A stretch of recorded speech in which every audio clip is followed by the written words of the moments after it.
ಹಣಗಳ ನೋಟುಗಳು ಕನಸಿನಲ್ಲಿ ಕಂಡು ಬಂದರೆ ನಿಮಗೆ ಅನಿರೀಕ್ಷಿತ ಧನಲಾಭವಾಗಲಿದೆ. ಚಿಲ್ಲರೆ ನಾಣ್ಯಗಳು ಕನಸುಗಳಲ್ಲಿ ಕಂಡು ಬಂದರೆ ನಿಮಗೆ ಅದೇ ದುಪ್ಪಟ್ಟು ಖರ್ಚುಗಳಾಗ್ತಾ ಇದೆ. ಸಾಮಾನ್ಯವಾಗಿ ಬೀಳೋ ಕನಸುಗಳೆಲ್ಲ ನನಸಾಗಲ್ಲ. ಹಿರಿಯರು ಹೇಳ್ತಾರೆ ಒಂದು ಮಾತು, ಏನಪ್ಪ ಅಂದರೆ ಬೆಳಗಿನ ಜಾವ ಬೀಳುವಂತಹ ಕನಸು ನನಸಾಗ್ತದೆ ಅಂತ. ನಮಗೇನಾದ್ರು ಕೆಡಕಾಗುತ್ತಾ ಅಥವಾ ನಮಗೇನಾದ್ರು ಒಳ್ಳೆಯದಾಗುತ್ತಾ ಅನ್ನುವಂತಹ ಪ್ರಶ್ನೆಗಳು ಬಹಳಷ್ಟು ಜನ ಕೇಳ್ತಾ ಇರ್ತಾರೆ. ಇಲ್ಲಿ ನಮ್ಮ ಶಾಸ್ತ್ರದಲ್ಲಿ ಶಕುನಗಳು ಅಂತಲೂ ಸಹ ಇದನ್ನು ನಾವು ಕರಿತೀವಿ. ಈ ಹೂಗಳು ಕಂಡು ಬಂತು ಅಂದಿದ ತಕ್ಷಣ ನಾವು ಗಾಬರಿ ಆಗಬೇಕಾದಂಥದ್ದೇನಿಲ್ಲ. ಹೂಗಳು ಶುಭ ಸಂಕೇತ ಅಂತ ಹೇಳ್ತೀವಿ. ಪಕ್ಷಿಗಳಲ್ಲೇ ಈ ಕಾಕರಾಜ ಅಥವಾ ಕಾಗೆ ಇಂತಹ ಪಕ್ಷಿಗಳೆಲ್ಲ ಕಂಡಾಗ ಯಾವುದೇ ಕಾರಣಕ್ಕೂ ಮೈ ಮರಿಬೇಡಿ.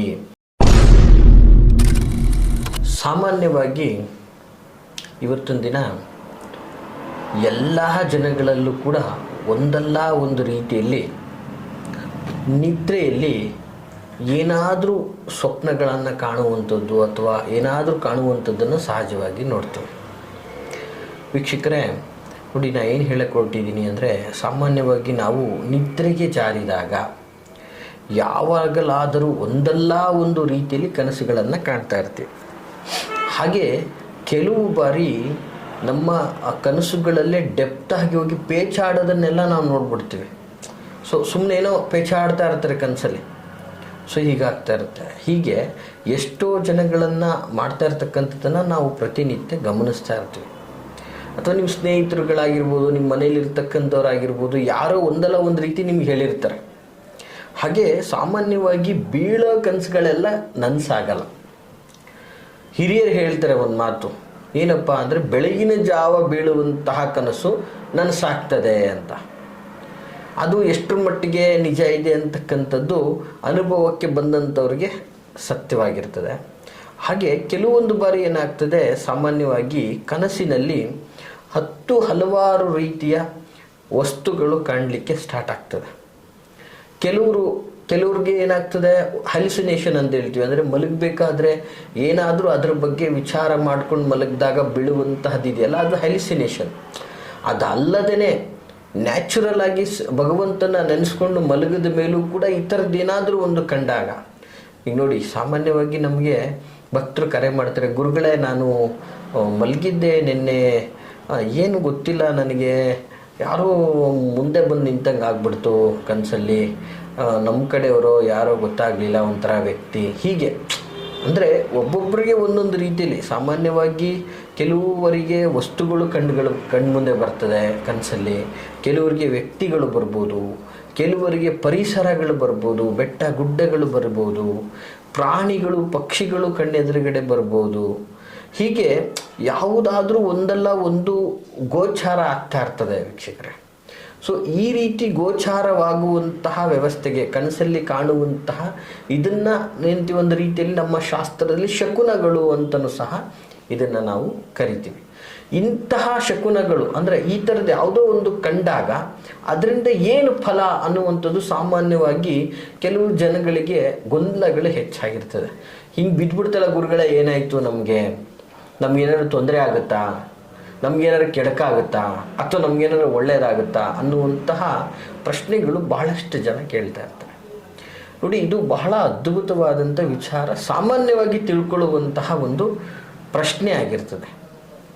ನೋಡಿ ವೀಕ್ಷಕರೇ, ಸಾಮಾನ್ಯವಾಗಿ ಇವತ್ತೊಂದು ದಿನ ನಮಗೆ ಒಂದು ಶಕುನ ಕನಸಿನಲ್ಲಿ ಯಾವುದೋ ಒಂದು ರೀತಿಯಲ್ಲಿ ನಾವು ಮಲಗಿದ್ದಾಗ ಅಥವಾ ನಮಗೆ ಕಣ್ಮುಂದೆ ಎಕ್ಸಾಂಪಲಿ ಒಂದು ಹೂಗಳು ಕಂಡು ಬಂತು ಅಂತ ಅಂದ್ಕೊಳ್ಳಿ.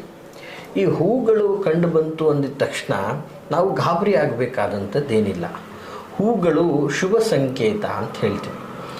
ಹೀಗೆ ಈ ಥರದ್ದು ಕಂಡು ಬಂದಾಗ ವಿಷ್ಣುವನ್ನು ಬೆಳಗ್ಗೆ ಎದ್ದು ನೀವು ಪೂಜಿಸುವುದರಿಂದ ನಿಮಗೆ ಒಳ್ಳೆಯದಾಗ್ತದೆ ಅಂತ ಹೇಳ್ಬೋದು. ನಾನು ಒಂದಷ್ಟು ನ್ಯಾಚುರಲ್ ಆಗಿ ಕಾಣುವಂತಹ ಒಂದಷ್ಟು ವಸ್ತು ವ್ಯಕ್ತಿಗಳ ಬಗ್ಗೆ ನಾನು ಒಂದು ಪ್ರಿಡಿಕ್ಷನನ್ನು ಹೇಳ್ತೀನಿ, ಸೂಕ್ಷ್ಮವಾಗಿ ನೋಡ್ಕೊಳ್ಳಿ. ಬಹಳ ಇಂಪಾರ್ಟೆಂಟ್ ಆದಂತಹ ಮಾಹಿತಿ ಇದಾಗಿರುತ್ತೆ. ಯಾವುದೇ ಕಾರಣಕ್ಕೂ ಸ್ಕಿಪ್ ಮಾಡದೆ ವಿಡಿಯೋನ ಸಂಪೂರ್ಣವಾಗಿ ನೋಡಿ ಅಂತ ಹೇಳಕ್ಕೆ ಇಷ್ಟಪಡ್ತೀನಿ. ನೋಡಿ, ಸಾಮಾನ್ಯವಾಗಿ ಹೂಗಳು ಕಂಡು ಬಂದರೆ ನೀವು ವಿಷ್ಣುವನ್ನು ಪೂಜೆ ಮಾಡಿ ಅಂತ ಹೇಳ್ತೀನಿ. ಹಾಗೆ ಕೆಲವೊಬ್ಬರಿಗೆ ಏನಾಗ್ತದೆ, ಸ್ಮಶಾನದಂತಹ ಘೋರ ಸನ್ನಿವೇಶಗಳು, ಸ್ಮಶಾನಗಳು ಇಂಥದ್ದೆಲ್ಲ ಕಂಡು ಬರ್ತಾ ಇರ್ತದೆ.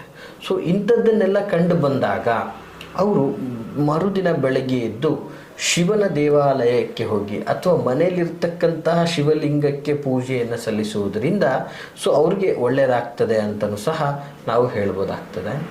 ಹಾಗೆ ಕೆಲವೊಬ್ಬರಿಗೆ ಹಸುಗಳು, ಎಮ್ಮೆಗಳು, ಪ್ರಾಣಿಗಳು ಈ ಥರದ್ದೆಲ್ಲ ಕಾಣ್ತಾ ಇರುತ್ತೆ. ಸೊ ಈ ರೀತಿ ಎಲ್ಲ ಬಂದರೆ ನೋಡಿ, ಇದು ಹಸು ಅಂತೆಲ್ಲ ಬಂದಾಗ ಏನಾಗ್ತದೆ, ಸ್ತ್ರೀಯ ಒಂದು ಸಂಕೇತ ಆಗ್ತದೆ. ಹಾಗಾಗಿ ದೇವಿಯನ್ನು ಪೂಜಿಸಿ, ದುರ್ಗಾ ಮಾತೆ ಆಗ್ಬೋದು, ಯಾವುದಾದ್ರೂ ಒಂದು ಸ್ತ್ರೀ ದೈವವನ್ನು, ದೇವಿಯನ್ನು ನೀವು ಪೂಜಿಸುವುದರಿಂದ ನಿಮಗೆ ಲಾಭವನ್ನು ಉಂಟು ಮಾಡ್ತದೆ ಅಂತಕ್ಕಂಥ, ಅಥವಾ ಅದರಿಂದ ಯಾವುದೇ ಕೆಡುಕು ನಿಮಗೆ ಆಗುವುದಿಲ್ಲ ಅನ್ನುವಂಥದ್ದನ್ನು ಸಹ ಹೇಳ್ಬೋದಾಗ್ತದೆ. ಹಾಗೆ ಈ ಒಂದು ವಿಶೇಷವಾಗಿ ಏನಾಗ್ತದೆ, ಈ ಪಕ್ಷಿಗಳಲ್ಲೇ ಈ ಕಾಕರಾಜ ಅಥವಾ ಕಾಗೆ ಇಂತಹ ಪಕ್ಷಿಗಳೆಲ್ಲ ಕಂಡಾಗ ಯಾವುದೇ ಕಾರಣಕ್ಕೂ ಮೈ ಮರಿಬೇಡಿ, ಯಾವುದೇ ಕಾರಣಕ್ಕೂ ಇದೇನು ಬಿಡು ಅನ್ನುವಂತಹ ನೆಗ್ಲಿಜೆನ್ಸಿಯನ್ನು ತೋರ್ಸಕ್ಕೆ ಹೋಗ್ಬೇಡಿ. ದಯಮಾಡಿ ಕಾಗೆ ನಿಮ್ಮ ಕನಸಲ್ಲಿ ಕಂಡು ಬಂದರೆ ಪಿತೃ ಕಾರ್ಯಗಳಲ್ಲಿ ಏನೋ ದೋಷ ಉಂಟಾಗಿದೆ, ನಿಮ್ಮ ಪಿತೃಗಳಿಗೆ ನೀವು ಮಾಡಬೇಕಾಗಿರುವಂತಹ ಕಾರ್ಯಗಳಲ್ಲಿ ಲೋಪ ಉಂಟಾಗಿರ್ತದೆ, ಅಥವಾ ನಿಮ್ಮ ಪಿತೃಗಳನ್ನು ನೀವು ಮರ್ತಿರ್ತೀರಾ, ಅದು ಶೀಘ್ರವಾಗಿ ನಿಮಗೆ ಸಂಬಂಧಪಟ್ಟಂತಹ ಪಿತೃದೋಷಗಳೇನೇ ಇದ್ದರೂ ಕೂಡ ಫಸ್ಟ್ ನಿವಾರಣೆ ಮಾಡಿಸ್ಬಿಡಿ.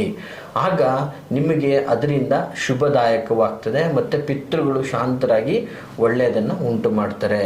ಹಾಗೆ ಕೆಲವೊಂದು ಬಾರಿ ಕೆಲವೊಬ್ಬರಿಗೆ ಪಕ್ಷಿಗಳಲ್ಲೇ ಗಿಣಿಗಳು ಕಂಡು ಬರುತ್ತೆ. ಗಿಣಿಗಳು ಕಂಡು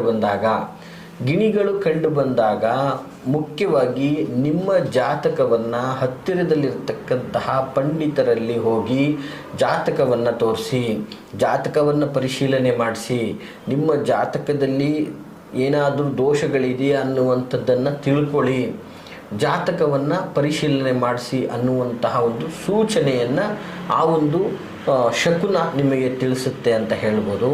ಹಾಗೆ ನಿಮಗೆ ಸ್ವಪ್ನಗಳಲ್ಲಿ ನಿಮಗೆ ಬೆಟ್ಟಗಳು, ಗುಡ್ಡಗಳು, ಈ ರೀತಿಯಾದಂಥ ಒಂದಷ್ಟು ಎತ್ತರದ ಪ್ರದೇಶಗಳು ಕಂಡು ಬಂದಲ್ಲಿ ನೀವು ನರಸಿಂಹದೇವನಿಗೆ ವಿಶೇಷವಾಗಿ ಬೆಳಗ್ಗೆ ಎದ್ದು ನರಸಿಂಹನಿಗೆ ಪೂಜೆ ಅಥವಾ ನಿಮ್ಮ ಹೆಸರಲ್ಲಿ ಆ ದೈವಕ್ಕೆ ಅರ್ಚನಾದಿಗಳನ್ನು ಮಾಡಿಸುವುದರಿಂದ ನಿಮಗೆ ಅದರ ಒಂದು ಶುಭ ಫಲ ನಿಮಗೆ ಸಿಗ್ತದೆ ಅಂತ ಹೇಳ್ಬೋದು, ತೊಂದರೆಗಳಿಂದ ಮುಕ್ತಿ ಹೊಂದಬಹುದು ಅಂತ. ಹಾಗೆ ಹಣದ ನೋಟುಗಳು ಸಾಮಾನ್ಯವಾಗಿ ಎಲ್ಲರೂ ಕನಸಲ್ಲೂ ಅದನ್ನೇ ಕಾಣ್ತಾ ಇರ್ತೀರಾ ಅಂತ ಹೇಳಿದ್ರೆ ತಪ್ಪಿಲ್ಲ. ಸಾಮಾನ್ಯವಾಗಿ ಅದರಲ್ಲೂ ಕೆಲವೊಂದು ಜನ ಏನನ್ನೂ ನಿರೀಕ್ಷೆಯಿಲ್ಲದೆ ಮಲಗಿದಾಗ ಹಣಗಳ ನೋಟುಗಳು ಕನಸಿನಲ್ಲಿ ಕಂಡು ಬಂದರೆ ನಿಮಗೆ ಅನಿರೀಕ್ಷಿತ ಧನಲಾಭವಾಗಲಿದೆ, ಅಥವಾ ಯಾವುದೋ ಒಂದು ಮೂಲಗಳಿಂದ ನಿಮಗೆ ದುಡ್ಡಿಗೋಸ್ಕರ ಅವಕಾಶ ಸಿಗಲಿದೆ, ದುಡ್ಡು ನಿಮ್ಮ ಹತ್ರ ಬರ್ತಾ ಇದೆ ಅನ್ನುವಂತಹ ಶಕುನವನ್ನು ಹೇಳ್ತಕ್ಕಂಥದ್ದಾಗಿರ್ತದೆ ವೀಕ್ಷಕರೇ. ಹಾಗೆ ಅದೇ ಚಿಲ್ಲರೆಗಳು ಕಂಡು ಬಂದರೆ, ನಾಣ್ಯಗಳು ಕಂಡು ಬಂದರೆ, ನಿಮ್ಮ ಕನಸಿನಲ್ಲಿ ಚಿಲ್ಲರೆ ನಾಣ್ಯಗಳು ಕನಸುಗಳಲ್ಲಿ ಕಂಡು ಬಂದರೆ ನಿಮಗೆ ಅದೇ ದುಪ್ಪಟ್ಟು ಖರ್ಚುಗಳಾಗ್ತಾ ಇದೆ, ನಿಮಗೆ ಮುಂದಿನ ದಿನಗಳಲ್ಲಿ ದೊಡ್ಡ ಮಟ್ಟದ ಧನ ಕನಕಗಳು ನಷ್ಟವಾಗಲಿಕ್ಕುಂಟು, ಈ ಥರದ ಒಂದು ಸೂಚನೆಗಳು ಅದು ಕೊಡ್ತಕ್ಕಂಥದ್ದಾಗಿರ್ತದೆ ವೀಕ್ಷಕರೇ. ಹಾಗೆ ನಿಮ್ಮ ಕನಸಿನಲ್ಲಿ ಸಾಮಾನ್ಯವಾಗಿ ಎಷ್ಟೋ ಜನಗಳಿಗೆ ಕನಸಿನಲ್ಲಿ ನಮ್ಮ ಪ್ರತಿಬಿಂಬನೆ ಕಾಣ್ತಾ ಇದೆ ಗುರುಗಳೇ, ಕನ್ನಡಿ ಥರ ಕಾಣ್ತಾ ಇದೆ, ಕನ್ನಡಿ ಬಂದ್ಬಿಟ್ಟಿದೆ ನಮ್ಮ ಕಣ್ಮುಂದೆ ಕನಸಿನಲ್ಲಿ, ಏನು ಗುರುಗಳೇ ಹಿಂಗೆ ಬಂದ್ಬಿಟ್ರೆ ಅನ್ನುವಂಥದ್ದು ಎಷ್ಟೋ ಜನಗಳು ಒಂದು ಪ್ರಶ್ನೆ ಆಗಿರುತ್ತದೆ.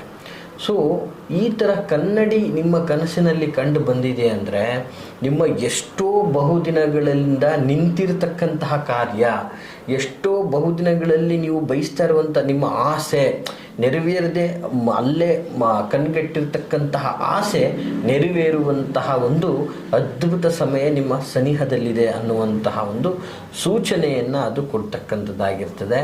ಹಾಗೆ ಕಡೆಯದಾಗಿ ಕನಸಿನಲ್ಲಿ ವಾಹನಾದಿಗಳು ಕಂಡು ಬಂದರೆ, ಕನಸಿನಲ್ಲಿ ವಾಹನಾದಿಗಳು ನಿಮಗೆ ಕಂಡು ಬಂದಿದ್ದೇ ಆದಲ್ಲಿ ನಿಮಗೆ ಮುಂದಿನ ದಿನಗಳಲ್ಲಿ ಪ್ರಯಾಣದ ಸೂಚನೆಯನ್ನು ಅದು ತೋರಿಸುತ್ತೆ. ಅಂದರೆ ಮುಂದೆ ನೀವು ಒಂದು ದೂರ ಪ್ರಯಾಣ ಅಥವಾ ಸ್ನೇಹಿತರೊಟ್ಟಿಗೋ ಫ್ಯಾಮಿಲಿಯೊಟ್ಟಿಗೋ ಎಲ್ಲೋ ಒಂದು ದೊಡ್ಡ ಟ್ರಿಪ್ಗೆ ಹೋಗುವಂಥ ವ್ಯವಸ್ಥೆ, ಎಲ್ಲೋ ಒಂದು ವಿದೇಶ ಪ್ರಯಾಣ ಮಾಡುವಂಥ, ಅಂದರೆ ವಾಹನಗಳು ನಿಮಗೆ ಯಾವ ರೀತಿ ಕನಸಲ್ಲಿ ಬೀಳುತ್ತೆ ಅದರ ಮೇಲೆ ಡಿಪೆಂಡ್ ಅಪಾನ್ ಯುವರ್ ಟ್ರಾವೆಲ್.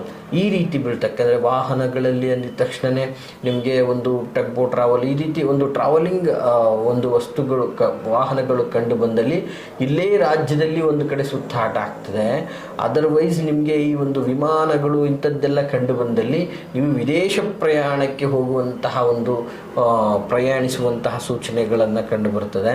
ಹೀಗೆ ನಿಮಗೆ ಬೀಳುವಂತಹ ಕನಸಿನಿಂದ ಅದೃಷ್ಟ, ಲಾಭ, ನಷ್ಟದ ಶಕುನಗಳನ್ನು ನಾವು ತಿಳ್ಕೊಳ್ಬೋದಾಗಿರ್ತದೆ ವೀಕ್ಷಕರೇ. ಈ ಮಾಹಿತಿ ತಮಗೆಲ್ಲ ಇಷ್ಟವಾಗಿದ್ದರೆ ಲೈಕ್ ಮಾಡಿ. ನಾನು ನಿಮ್ಮ ಮೈಸೂರಿನ ಶ್ರೀನಿವಾಸನ್. ಈ ಒಂದು ವಿಡಿಯೋವನ್ನು ನಿಮ್ಮ ಸ್ನೇಹಿತರಿಗೆ ಹೆಚ್ಚಿನ ಸಂಖ್ಯೆಯಲ್ಲಿ ಶೇರ್ ಮಾಡಿ ಅಂತ ಹೇಳ್ತಾ, ಹಾಗೆ ನೀವು ನಮ್ಮನ್ನು ಸಂಪರ್ಕಿಸಬೇಕು, ನಮ್ಮೊಟ್ಟಿಗೆ ನೀವು ಮಾತಾಡಬೇಕು, ನೇರವಾಗಿ ಭೇಟಿಯಾಗಬೇಕು ಅನ್ನೋದಾದರೆ ಮೈಸೂರಿನಲ್ಲಿ ನಮ್ಮ ಒಂದು ಕಚೇರಿ ಇರ್ತಕ್ಕಂಥದ್ದು ಮೈಸೂರಿನ ವಿಜಯನಗರ 2ನೇ ಹಂತ KD ಸರ್ಕಲಲ್ಲಿ ನಮ್ಮ ಕಚೇರಿ ಇರ್ತಕ್ಕಂಥದ್ದು. ತಾವು ನೇರವಾಗಿ ಸಹ ಬಂದು ಭೇಟಿಯಾಗ್ಬೋದು. ಹಾಗೆ ನಾವು ದೂರದ ಊರಲ್ಲಿದ್ದೀವಿ, ನಮಗೆ ಬರಲಿಕ್ಕೆ ಅನಾನುಕೂಲ ಇದೆ ಗುರುಗಳೇ ಅನ್ನೋದಾದರೆ ವಿಡಿಯೋದ ಮುಂದೆ ಕಾಣ್ತಾ ಇರ್ತಕ್ಕಂತಹ ಸಂಖ್ಯೆಗೆ ಕರೆ ಮಾಡಿ ನಿಮ್ಮ ಸಮಯವನ್ನು ಖಚಿತಪಡಿಸಿಕೊಂಡು ಮುಕ್ತವಾಗಿ ಮಾತನಾಡಿ ಅಂತ ಹೇಳ್ತಾ ಎಲ್ಲರಿಗೂ ಶುಭವಾಗಲಿ. ನಮಸ್ಕಾರ.